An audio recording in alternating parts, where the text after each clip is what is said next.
Hello everyone, मैं अनिल कुमार सिंह स्वागत करता हूं आपका आपके यूट्यूब चैनल विश्व भारती क्लासेस में। आज हम लेकर के आए हैं आपके लिए एंशिएंट इंडियन हिस्ट्री से एक बड़ा ही महत्वपूर्ण टॉपिक जिसका कि शीर्षक है ओरिजिन ऑफ आर्यंस, मतलब कि आर्यों का मूल निवास स्थान। ये मुख्य परीक्षा के लिए इम्पोर्टेंट होता है और अगर हम लोग जेपीएससी के सिलेबस की बात करें तो जेपीएससी के सिलेबस में ये टॉपिक मेंशन्ड है एंशिएंट इंडियन हिस्ट्री में, और मेरा गेस है कि इस बार ये क्वेश्चन आ सकता है। तो आज हम लोग ये क्वेश्चन देखने का काम करते हैं कि आर्यों का मूल निवास स्थान कहाँ था।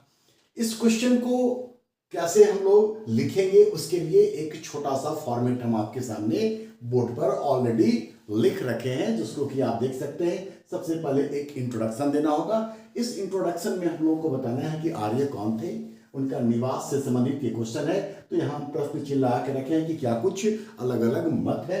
फिर उसके बाद इसी आधार पर हमने यहाँ बताया है कि मुख्य रूप से एशिया और यूरोप उनके निवास को माना गया है, और फिर अलग अलग जो विद्वान हैं वो अपना अपना तर्क देते हैं। हम लोगों को उनके तर्क को तार्किक तरीके से काटना है, उसको क्रॉस करना है, और फिर हम लोग अपने आंसर को आगे ले जाने का काम करेंगे। इसके लिए कुछ आधार है जो यहाँ पर नजर आ रहा है। ये सारी बातें हम लाइन से आपको धीरे धीरे करके समझाने का प्रयास करते हैं। हम सब जानते हैं कि भारत में हड़प्पा सभ्यता के बाद जिस सभ्यता का, जिस संस्कृति का जन्म हुआ वो था वैदिक संस्कृति। वैदिक संस्कृति के जो रचनाकार थे या वैदिक साहित्य जिससे कि वैदिक संस्कृति की जानकारी मिलती है, उसके रचनाकार आर्य थे। आर्य का अर्थ आपको पता है श्रेष्ठ या कुलीन होता है। शुरुआत में आर्य की पहचान जो थी वो एक निर्जातीय समूह से या फिर जातीय आधार पर उनकी पहचान की जाती थी। उनका संबंध एथनिक ग्रुप, जिसको हम लोग निर्जातीय कहते हैं, या जातीय आधार पर आकलन किया जाता था। इस आधार पर उनकी पहचान की जाती थी। लेकिन ऐतिहासिक रूप से अगर हम लोग ये देखें तो किसी भी जातीय आधार पर आर्यों की पहचान संभव नजर नहीं आती है। जिसके बाद उनकी पहचान के लिए जो तार्किक स्वरूप आया वो था भाषा के आधार पर, और भाषा के आधार पर उनका पहचान जो था वो कहीं ज्यादा तार्किक नजर आता है, तर्कपूर्ण नजर आता है, और ज्यादा बेहतर स्थिति को भी प्रस्तुत करता है। एशियाटिक सोसाइटी के मंच से मैक्स मुलर ने 1786 में यह कहा था कि भारत और यूरोप में कई ऐसी भाषाएं हैं जो एक ही भाषा परिवार से संबंधित है, जिसको कि हम लोग इंडो यूरोपियन भाषा परिवार कहते हैं। इस भाषा परिवार के अंतर्गत संस्कृत भी बोली जाती है, जर्मन, फारसी, लैटिन, हिब्रू, ये तमाम भाषाएं बोली जाती हैं। इसी आधार पर मैक्स मुलर जैसे विद्वानों ने ये मानने का काम किया कि ये जो भारोपीय परिवार समूह से संबंधित अलग अलग लोग एक साथ रहते थे, बाद की तारीख में भौगोलिक और राजनीतिक कारणों से किसी एक ही स्थान से अलग अलग होकर के और अलग अलग क्षेत्रों में, अलग अलग देशों में चले गए। उन्हीं में से उनका एक समूह जो भारत आया वो विभिन्न भारोपीय भाषा परिवार की एक भाषा, जिसको हम लोग संस्कृत बोलते हैं, वो संस्कृत बोलने का काम करते थे। तो जो भारत आए वो कहलाए इंडो आर्यन। भारत आने वाले संस्कृत भाषी भारोपीय परिवार के जो समूह थे वो भारोपीय कहलाए और वो संस्कृत बोलते थे।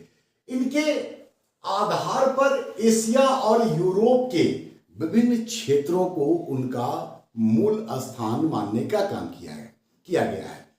अब उनका मूल स्थान कहां था, क्यों था, इसके लिए कुछ आधार प्रस्तुत किए जाते हैं इन विभिन्न विद्वानों के द्वारा, जिसके आधार पर उनके मूल निवास स्थान का निर्धारण होता है। तो उनके मूल निवास के निर्धारण के लिए भाषा विज्ञान का सहारा लिया जाता है, इतिहास का सहारा लिया जाता है, उनके द्वारा प्रयुक्त किए जाने वाले वनस्पति का इस्तेमाल किया जाता है, उनकी शारीरिक संरचना और पुरातात्विक साक्ष्यों को आधार बनाया जाता है, और उसके आधार पर ही ये माना जाता है कि आर्यों का मूल निवास स्थान फलाने जगह पर था।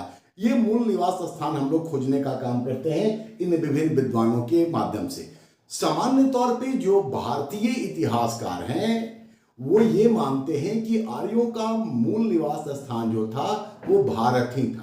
सामान्य तौर पे भारतीय इतिहासकार उनका मूल निवास स्थान भारत मानते हैं, यद्यपि कुछ विदेशी इतिहासकार भी उनके मूल निवास स्थान को भारत में मानते हैं। लेकिन दूसरी ओर यह भी देखा गया है कि कुछ भारतीय विद्वान भी हैं जो कि आर्यों की उत्पत्ति या उनका मूल निवास स्थान भारत से बाहर देखते हैं। अब इन्हीं आधारों पर इनके मूल स्थान को हम लोग अलग अलग विद्वानों के अनुसार समझने और जानने का काम करते हैं। जैसे यहाँ दयानंद सरस्वती जिन्होंने आर्य समाज की रचना की और F.E. पार्जिटर, बोर्ड पे नाम लिखा हुआ सिर्फ पार्जिटर, इनका पूरा नाम है F.E. पार्जिटर, इन्होंने एक पुस्तक लिखी थी एंशिएंट इंडियन हिस्टोरिकल ट्रेडिशन।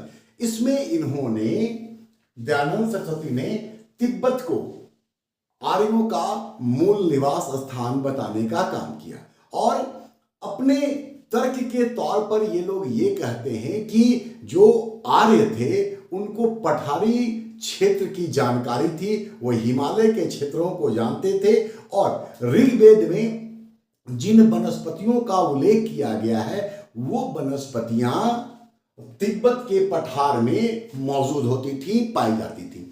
वैसे सामान्य तौर पर अगर हम लोग तिब्बत के पठार के वनस्पति की बात करें तो मुख्य रूप से वहां कोंधारी वन मिलते हैं, मतलब कोनिकल फॉरेस्ट मिलता है। लेकिन साथ ही साथ हिमालय की तलहट्टी में नदी घाटियां थी, घास के विशाल मैदान थे और साथ ही साथ चौड़ी पत्ती वाले वन भी वहां मौजूद थे। इसी आधार पर दयानंद सरस्वती और पार्जिटर ने तिब्बत को आर्यों का मूल निवास स्थान बताने का काम किया। इसी तरीके से AC दास और संपूर्णानंद, इन लोगों ने सप्त सैंधव प्रदेश को आर्यों का मूल निवास स्थान बताने का काम किया और ये कहा कि आर्य शुरुआत में सप्त सैंधव प्रदेश में ही थे, क्योंकि ऋग्वेद में 5 पंजाब की नदियों का उल्लेख है और साथ ही साथ काबुल की 4 नदियों का भी उल्लेख है। तो इसके आधार पर ये लोग ये कहते हैं कि इन नदियों का उल्लेख होना, काबुल की 4 नदियों का उल्लेख होना और इसके अलावा पंजाब की 5 नदियों के अलावा सिंधु और सरस्वती, ये जो ऋग्वेद में उल्लेखित थे उसके आधार पर यह माना गया कि आर्यों का मूल निवास स्थान पूर्वी अफगानिस्तान, पूर्वी पंजाब और फिर उत्तरी या पश्चिमी उत्तर प्रदेश का क्षेत्र था और इसीलिए यहां पर ऋग्वैदिक ग्रंथ की या ऋग्वेद की रचना की गई, जो कि आर्यों के संदर्भ में जानकारी देने वाला प्रारंभिक ग्रंथ माना जाता है। इसी तरीके से राजबली पांडे जो है वो मध्य देश को आर्यों का मूल निवास स्थान मानते हैं। मध्य देश मतलब हिमालय और विंध्याचल पर्वत के बीच का जो क्षेत्र है, राजबली पांडे के अनुसार ये मध्य देश है और मध्य देश ही जो है ये आर्यों का मूल निवास स्थान है। इसी तरीके से SD काला, इन्होंने आर्यों के श्वेत वर्ण मतलब कि गोरे रंग के आधार पर यह निष्कर्ष निकाला कि आर्यों का मूल निवास स्थान जो था वो कश्मीर था। एक तो कश्मीर ठंडा प्रदेश है और ठंडे प्रदेश में गोरे लोगों का मौजूद होना, पाया जाना एक सामान्य सी बात नजर आती है। तो SD काला ने कश्मीर को आर्यों का मूल निवास स्थान बताने का काम किया, जबकि गंगानाथ झा ने ब्रह्मर्षि प्रदेश को, ब्रह्मर्षि प्रदेश मतलब कि गंगा जमुना का दोआब वाला क्षेत्र, इसको आर्यों का मूल निवास स्थान बताने का काम किया। बाद की तारीख में सरस्वती और द्वस्द्वती, द्वस्द्वती बेसिकली सरस्वती का एक सहायक नदी है, हालांकि आज की तारीख में द्वस्द्वती को सरस्वती का ही रूप माना जाता है। तो खैर ये माना गया बाद के काल में कि जो सरस्वती और द्वस्द्वती नदी है उसका जो बीच का क्षेत्र था ये आर्यों का स्थान था।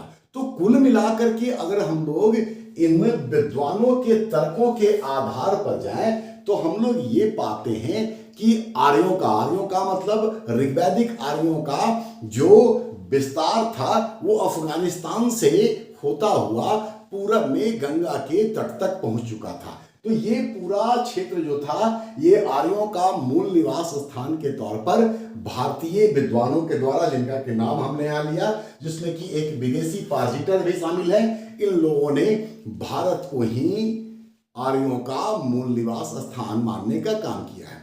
अगर हम लोग उत्तर वैदिक काल की ओर बढ़े तो उत्तर वैदिक काल के जो कुछ ग्रंथ हैं वो ये बताने का काम करते हैं कि बाद में आर्यों का जो विस्तार है वो और पूरब की ओर हुआ। वैसे भी आप निश्चित तौर पर ये जानते होंगे कि ऋग्वेद में यमुना का 3 बार और गंगा का 1 बार ही उल्लेख हुआ है और गंगा के पूरब के किसी भी नदी का उल्लेख नहीं है। तो ऋग्वैदिक काल के अंत तक आर्यों का जो निवास था वो गंगा के किनारे तक पहुंच चुका था। तो बाद के ग्रंथ उनके और आगे विस्तार की जानकारी देते हैं और ये बताते हैं कि संभवतः आर्यों को वक्त के साथ पूरे भारत का ज्ञान हो चुका था और उन लोगों ने ये तर्क दिया कि ऋग्वेद में कई अलग अलग खंडों या भारत के अलग अलग क्षेत्रों का उल्लेख है, जैसे कि आर्यावर्त का उल्लेख है, मध्य देश का, दक्षिणापथ का उल्लेख है। ठीक है, इसी तरीके से ऐतरेय ब्राह्मण जो है ये आर्यों के निवास स्थान को समझाने के लिए ये तर्क देते हैं कि भारत जो था वो 5 खंडों में बटा हुआ था। बीच में मध्य देश, जिसको कि ध्रुव मध्य देश कहा गया है, उत्तर में उदीची देश, नीचे दक्षिणी देश, पूरब में प्राची देश। इसको भी हम हटा दे रहे हैं ताकि आपको देखने में आसान हो, क्योंकि हम बता चुके हैं कि ये जो अर्थ था ये इसी आधार पर इनका मूल निवास देखने का काम ये लोग करते थे। यहां प्राची देश और इधर प्रतीची देश, ये चारों दिशाओं और मध्य में भारत के 5 खंडों को बताने का काम करते हैं। यहां पर फिर से एक बार देख लें कि ये ऐतरेय ब्राह्मण में उल्लेख किया गया है कि 5 खंडों में भारत विभाजित था और 5 खंड का यहां नाम दिया जाता है उदीची देश, दक्षिणी देश, प्राची देश, प्रतीची देश और मध्य देश, जो इस बात की ओर इशारा करता है कि ये लगभग पूरे भारत से परिचित हो चुके थे। इसके बाद अगर हम लोग शतपथ ब्राह्मण की बात करें तो शतपथ ब्राह्मण में भी कौशाम्बी का नाम आता है, हस्तिनापुर का नाम आता है, कुरुक्षेत्र का नाम आता है, काम्पिल्य का नाम आता है। तो ये तमाम जो तर्क दिए जाते हैं इन विद्वानों के द्वारा वो इस ओर इशारा करते हैं कि आर्यों का मूल निवास स्थान भारत ही था। लेकिन सिर्फ इस आधार पर आर्यों के मूल निवास स्थान को भारत मान लेना सही प्रतीत नहीं होता है, क्योंकि अगर ऐसा होता तो सबसे पहले भारत का या संपूर्ण भारत का, क्योंकि यहां भारत के सभी क्षेत्रों की बात की जा रही है, तो संपूर्ण भारत का आर्यीकरण होता, उनका आर्यिफिकेशन होता। लेकिन दक्षिण भारत को हम लोग देखें तो दक्षिण भारत हमारा जो है ये आज भी आर्य भाषा भाषी नहीं है, मतलब कि आर्य भाषा परिवार से संबंधित भाषा संस्कृत को नहीं बोलता है। तो ऐसी स्थिति में ये कहना सही नहीं होगा कि आर्यों का मूल निवास स्थान भारत ही था। ठीक है, यद्यपि इन विद्वानों ने जो तर्क दिया है वनस्पति के आधार पर, भाषा के आधार पर, रंग के आधार पर, वो अपने आप में सही प्रतीत होता है, लेकिन पूर्ण रूप से यह स्वीकार कर लेना कि आर्यों का मूल निवास स्थान भारत ही था, ये सही नहीं है। ठीक है, जबकि इसी क्रम में भारतीय विद्वानों में तिलक जो है ये आर्यों का मूल निवास स्थान भारत न मान करके उत्तरी ध्रुव मानते हैं और उनका तर्क यह है कि ऋग्वेद में इस बात का उल्लेख है कि आर्य उस क्षेत्र के निवासी थे जहां 6 महीने का दिन और 6 महीने का रात होता था।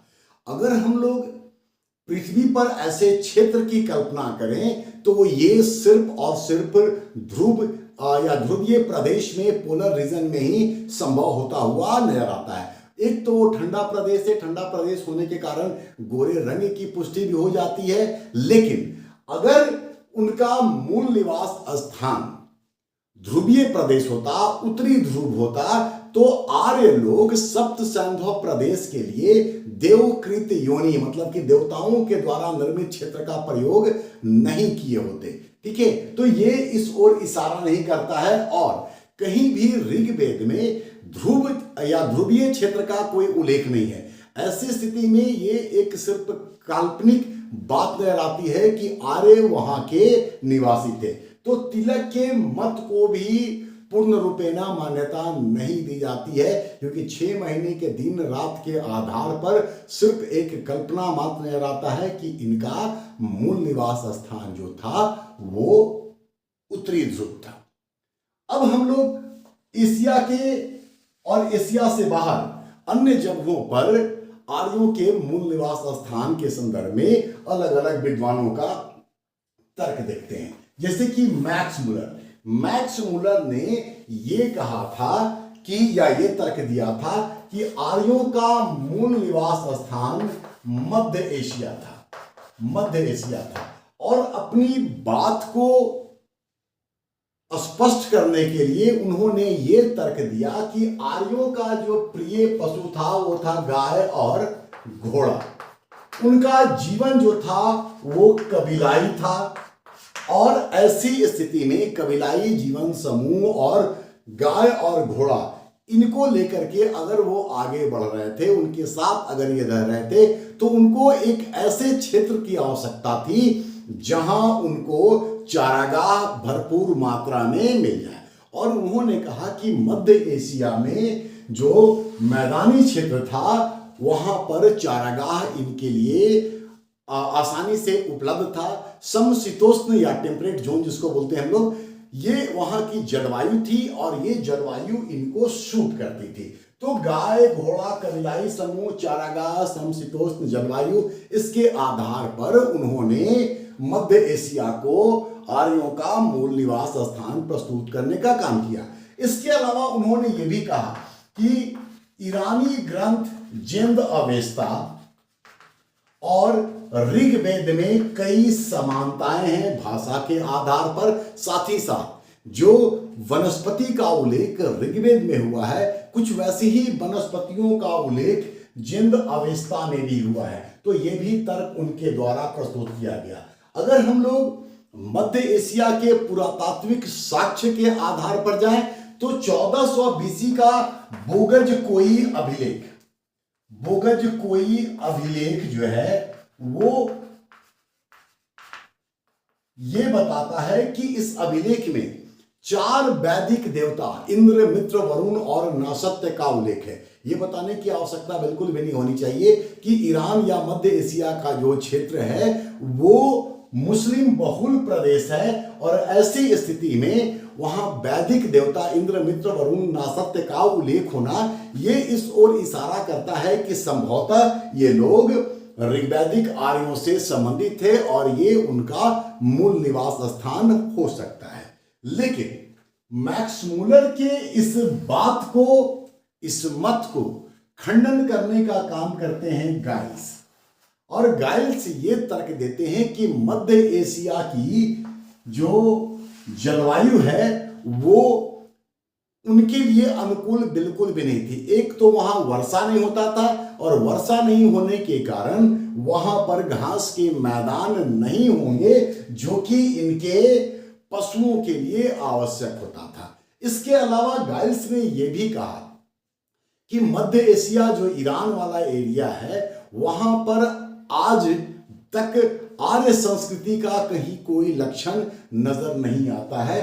तो गाइल्स ने मैक्स मुलर के इस विचार को खंडित किया और कहा कि मध्य एशिया से कहीं ज्यादा महत्वपूर्ण जो क्षेत्र आर्यों का मूल निवास स्थान के लिए हो सकता है वो था डैन्यूब नदी, मतलब हांगरी वाला क्षेत्र। डैन्यूब नदी घाटी उनके लिए कहीं ज्यादा उपयुक्त थी। एक तो इस नदी घाटी में विशाल मैदान थे, ठंडा प्रदेश था और ठंडे प्रदेश होने के कारण उनके गोरे रंग की पुष्टि होती है। इसलिए मैक्स मुलर के विचार को काटते हुए गाइल्स ने हंगरी या फिर डैन्यूब नदी घाटी को उनका मूल निवास स्थान बताने का काम किया। तो मैक्स मुलर के विचार को गाइल्स ने काटा। अब जब गाइल्स ये कहते हैं कि डैन्यूब नदी घाटी या फिर जो हंगरी वाला क्षेत्र है जहां उनका मूल निवास स्थान मानते हैं, उसको मर्च और हट ये जो विद्वान हैं वो काटते हैं और ये कहते हैं कि आर्यों का मूल निवास स्थान जर्मनी कहीं ज्यादा बेहतर प्रस्तुत होता है। जर्मनी, फिर वही बात कि ठंडा प्रदेश है तो गोरे रंग की पुष्टि हो जाती है। आर्यों के भूरे बाल की कल्पना की गई है कि आर्यों का बाल जो था वो भूरा होता था, लेकिन इस आधार पर जब मर्च और हट ये कहते हैं कि इनका मूल निवास स्थान जर्मनी था, तो उनकी बात को इस आधार पर काटा जाता है या काउंटर किया जाता है कि भाषाई आधार पर जर्मनी वाला प्रदेश कहीं भी उनके मूल निवास स्थान की पुष्टि नहीं करता है। और साथ ही साथ अगर सिर्फ भूरे बाल के आधार पर आर्यों का मूल निवास स्थान को देखा जाए तो ये उचित प्रतीत नहीं होता है, क्योंकि ऋग्वेद में ब्राह्मणों के, भारतीय ब्राह्मणों के भूरे बाल की कल्पना की गई है, उसकी बात की गई है। तो जर्मनी को भी उनके मूल निवास स्थान के तौर पर स्वीकार नहीं किया जाता है। अगर हम लोग परंपरागत रूप से देखें तो आर्यों का मूल निवास स्थान जो मैक्स मुलर ने मध्य एशिया बताया था वो कहीं ज्यादा तार्किक प्रतीत होते थे, क्योंकि कई सारे साक्ष्य थे, जैसे कि मैंने आपको बताया कि ऋग्वेद और जिन अवेस्ता में कई सारी समानताएं हैं। इसके अलावा वहां पर जो बोगज कोई अभिलेख मिला है, जो भाषा का आधार है, ये तमाम चीजें उस ओर इशारा करती रही हैं और लंबे समय तक ये मान्यता को सबसे ज्यादा बल मिला कि आर्य जो थे वो मध्य एशिया के निवासी थे, या मैक्स मुलर के विचार को सबसे अधिक या लंबे समय तक मान्यता मिलती रही। लेकिन आज की तारीख में दक्षिणी रूस को आर्यों का मूल निवास स्थान माना जा रहा है और नेहरिंग, मेयर, पीक, गार्डन चाइल्ड ये जो विद्वान है वो दक्षिणी रूस को उनका मूल निवास स्थान मानते हैं। और साक्ष्य के तौर पे जो सबसे बड़ा चीज सामने आया है वो है घोड़ा का अस्तित्व का वहां से मिलना। इसके अलावा आदमियों के द्वारा जिस तरीके के मृदभांड इस्तेमाल किए जाते थे उसी तरह के मृदभांडों की भी वहां से प्राप्ति हुई है। और इसके साथ ही दोनों के भाषा, मतलब कि यहाँ का भारोपीय भाषा और दक्षिणी रूस का जो फिनो उग्रियन भाषा था, इन दोनों में भी समानता नजर आती है। इसके अलावा एक बड़ा ही महत्वपूर्ण तर्क ये है कि दक्षिणी रूस जो था वो एशिया और यूरोप का एक संपर्क स्थल था, जहां से आर्यों के लिए अलग अलग क्षेत्रों में जा पाना संभव था। इन्हीं आधारों पर आज की तारीख में नेहरिंग, मेयर, पीक, गार्डन चाइल्ड जैसे जो विद्वान हैं वो ये मानते हैं कि दक्षिणी रूस जो था ये आर्यों का मूल निवास स्थान था। तो अलग अलग विद्वानों ने अलग अलग मत देने का काम किया। अब हम लोगों को इस निष्कर्ष पर पहुंचना है कि वास्तविकता क्या है। तो निष्कर्ष के तौर पर हमें यह बताना है कि हम लोग जो विभिन्न विद्वानों के मत देखें, उन मतों के आधार पर यह कहा जा सकता है कि उनकी बातें आंशिक तौर पे तो सही नजर आती हैं, लेकिन आंशिक रूप से वो गलत भी नजर आती हैं। ऐसी स्थिति में किसी भी एक विद्वान के इस तर्क को कि आर्यों का मूल निवास स्थान यहीं पर था, ये स्वीकार कर पाना या इस मत का सर्वमान्य हो पाना संभव नजर नहीं आता है। लेकिन आज की तारीख में जिस तरीके के एविडेंस सामने आए हैं उससे कहीं ज्यादा तार्किक ये प्रतीत होता है कि आर्यों का मूल निवास स्थान दक्षिणी रूस रहा होगा। इस मत को अभी सबसे ज्यादा मान्यता भी दी जा रही है, लेकिन यह सर्वमान बिल्कुल भी नहीं है। तो ये था आर्यों के मूल निवास स्थान के संदर्भ में जो कल्पना की गई है, जो तर्क प्रस्तुत किए गए हैं, उस तर्क का एक विश्लेषण और एक कंक्लूजन पर हम लोग ये पहुंचते हैं कि कोई भी सर्वमान्य मत बिल्कुल भी स्थापित नहीं है उनके मूल निवास स्थान को लेकर के। चलिए, मैंने कोशिश किया है कि आपको इस प्रश्न के संदर्भ में पूरी जानकारी दे सके। आप लिखने का प्रयास कीजिएगा और वीडियो अच्छा लगता है तो अपने दोस्तों के साथ जरूर साझा करने का काम कीजिए। मिलते हैं अगले वीडियो में। धन्यवाद।